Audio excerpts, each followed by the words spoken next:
O ex-presidente Jair Bolsonaro, pouco mais de uma semana, ele tinha feito uma declaração dizendo que o Nordeste é a pior região em todos os aspectos, né? Desse jeito mesmo. Não é a primeira vez que ele ataca a população do Nordeste, né? E talvez para tentar se defender, né, da repercussão negativa diante dessa fala dele, ele hoje pela manhã, logo cedo, utilizou uma fala feita pelo ex-presidente Lula em Fortaleza, na sexta-feira passada, para querer dizer que o Lula estaria atacando a população do Nordeste. Ele pegou só um trechinho bem pequeno da fala do presidente Lula, em que Lula afirma: o Nordeste tem que andar de cabeça erguida porque ele não quer exportar a empregada doméstica.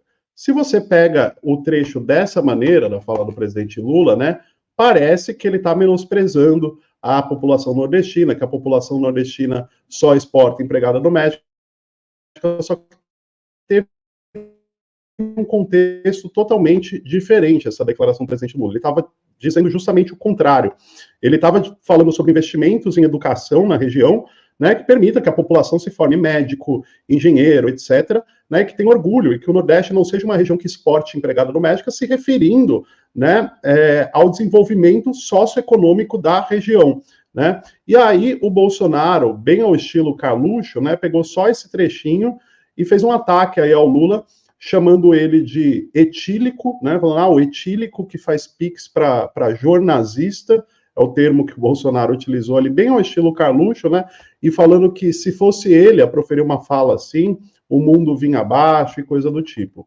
Mas, enfim, só para pegar aqui o trecho completo da fala do Lula, que não se limita ao Nordeste exportar empregadas domésticas, a fala completa foi o seguinte, ele diz o seguinte, abre aspas: eu quero nordestino indo para o sul do país de férias, para passear, para estudar, e não para matar a fome ou para trabalhar de servente de pedreiro. Eu ficava ofendido quando diziam para mim, quer contratar empregada doméstica? Vai no Nordeste.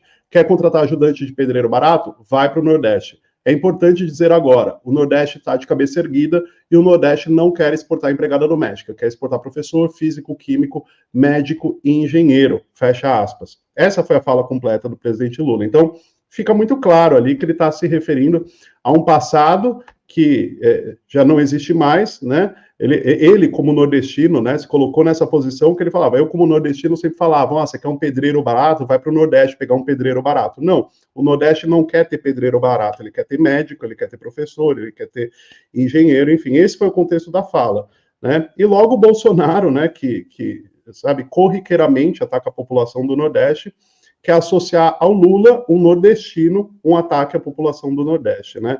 A inversão total das coisas. Enfim, o contexto é mais ou menos esse, Dri.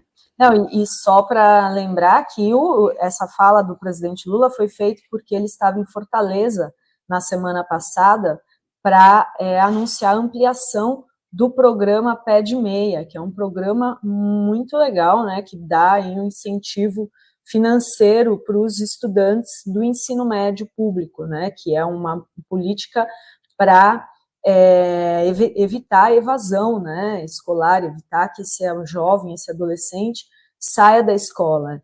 Então, o estudante recebe um pagamento mensal de R$200, que pode ser sacado em qualquer momento, mais depósitos de R$1.000 ao final de cada ano concluído, em que só podem ser retirados da poupança após a formatura do ensino médio.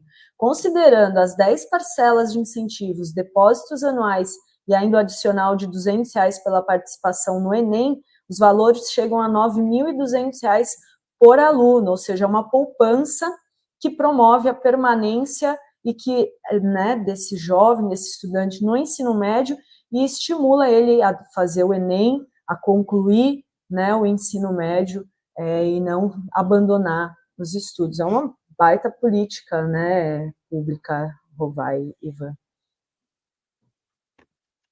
Sim, e a gente tem vídeo. Pode falar, Ivan. Não, pode falar. Tem o vídeo da fala do presidente? Pode passar. Mas não exatamente desse trecho que foi usado pelo Bolsonaro. A gente tem trechos daqui desse evento em Fortaleza, na semana passada, que foi sexta-feira, né, onde o Lula esteve do lado do governador do Ceará, Eumano de Freitas, que é do PT também, foi saudado pelos estudantes, e tem um vídeo muito emocionante de um estudante que fala para o Lula: eu não morri de fome por causa do senhor.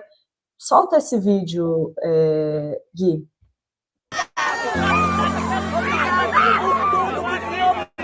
Por todos nós brasileiros, muito obrigado.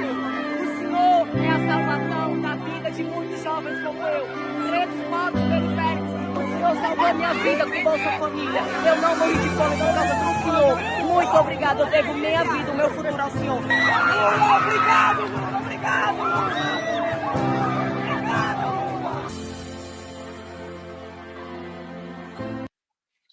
Muito bonito, né, esse depoimento, né, e resume, né, tudo que a gente, né, tá falando aí, né, não foi no sentido que o Bolsonaro distorceu tudo, né, porque ele quer que as jovens estudem, né, não tem ninguém que incentiva mais, né, o jovem a estudar e ir para a universidade do que os governos Lula, né, gente, isso.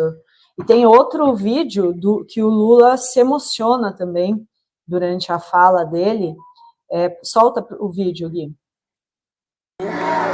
Teve um tempo que eu tinha vergonha de me emocionar, eu tinha vergonha de chorar. Hoje, eu acho feliz do país que tem um presidente capaz de chorar de emoção diante do seu povo.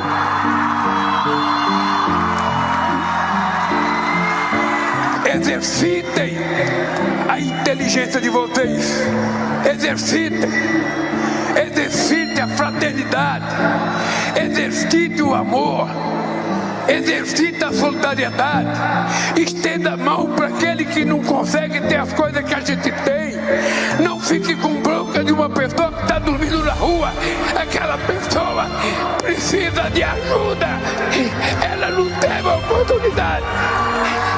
É isso, é esse país que nós temos que construir, é esse país humanista, esse país solidário, esse país em que a gente aprende a gostar um do outro, a se respeitar e a construir uma pátria efetivamente digna e soberana.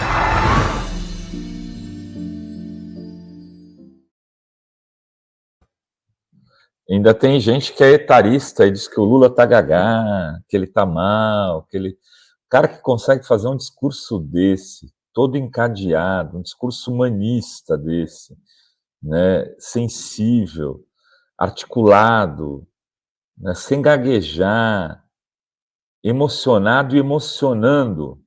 Rapaz, está no melhor da forma, nosso Pelé ainda. Olha, Marianilda, tenho 61 anos. Se na época em que estudava tivesse investimento igual a pé de meia, teria me formado engenheira agrônoma. Ela que é costureira.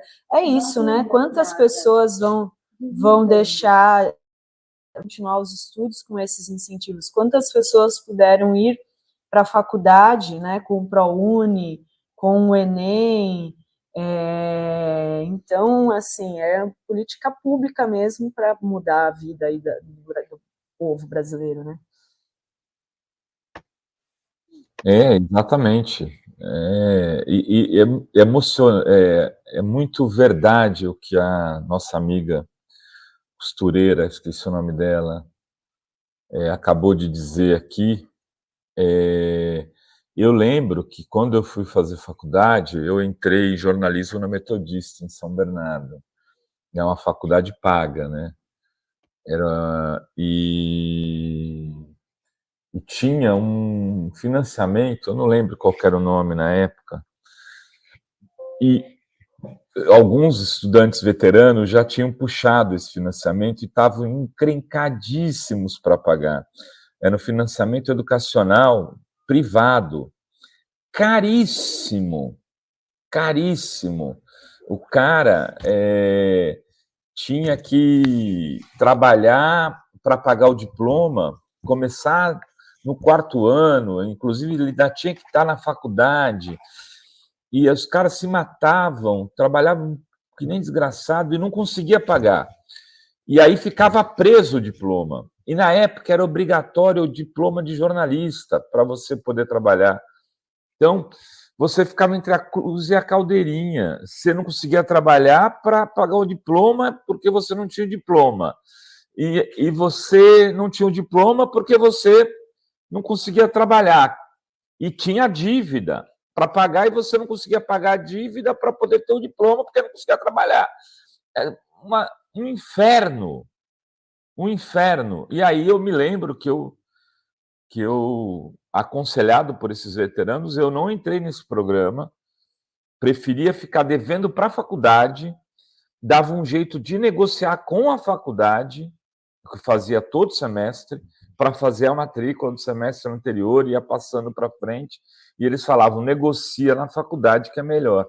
Quer dizer, não tinha FIES, não tinha pé de meia, não tinha... Isso tudo é efeito Lula, Ivan. Você que é mais jovem, você que está na casa dos 20, 21, 22, né, Ivan? 20 e poucos anos. Casa dos 20 eu tinha quando eu era seu aluno, que já faz mais de 10 anos. O Ivan não envelhece. Mas é interessante, esse negócio que você falou da juventude, é interessante porque você vê o depoimento daquele garoto, né, falando, você salvou minha vida, se não fosse Bolsa Família e tudo mais. Ele tem o quê? Aquele garoto deve ter uns 17 anos de idade. É curioso, porque quando a gente pensa nesse legado do Lula com os programas sociais, né, parece que não há memória, a não ser das pessoas mais velhas, né? Mas a nova geração, que nasceu em uma família que já foi beneficiada por esses programas, reconhece no Lula esse legado, né? Então ele não precisa ter vivido necessariamente o primeiro governo Lula lá em 2002 ou em 2010 para já colher esses frutos e ver quem foi o responsável por este governo, né? Um adolescente de 17 anos certamente não teve financiamento na faculdade, porque sequer entrou na faculdade, mas vislumbre isso agora, só que viu a mudança na família dele, né? Viu que os familiares devem contar para ele o que era a vida antes e o que passou a ser depois. Então, essa memória não está presente só entre aqueles que foram beneficiados diretamente por essas políticas do governo Lula, né? Mas as novas gerações carregam essa memória dos seus pais, dos seus avós, né? Muito interessante você ver que isso ainda está vivo e sendo renovado agora com esses programas novos, né? Como é o caso do Pé de Meia.